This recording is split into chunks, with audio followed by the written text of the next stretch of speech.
এই যে ভাইয়ারা, তোমাদেরকেই বলতেছি, মেয়েদেরকে দেখে তোমাদের যতটা বোকা মনে হয় তারা কিন্তু আসলে এতটা বোকা না। এই ভিডিওটা দেখলেই বুঝতে পারবা।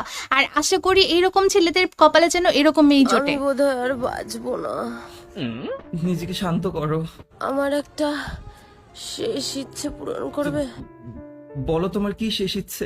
আমি চাই আমার মারা যাওয়ার পর তোমার দেখাশোনা করার কেউ থাকুক। মানে তুমি আর একটা বিয়ে করো। না না না না না না, আমি একাই থাকবো। ভাই, তোমাকে আমার দিব্যি।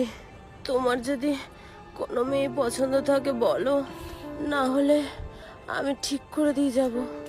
ঠিক আছে, তুমি এত করে যখন বলছো, আমার অফিসে একটা মেয়ে আছে, তুমি তাহলে তার সাথে। আমার আগে থেকেই সন্দেহ ছিল তোর অফিসে কোনো চক্কর চলছে। আজকে তোর দেখছো কি পরিমাণ বুদ্ধি মেটার।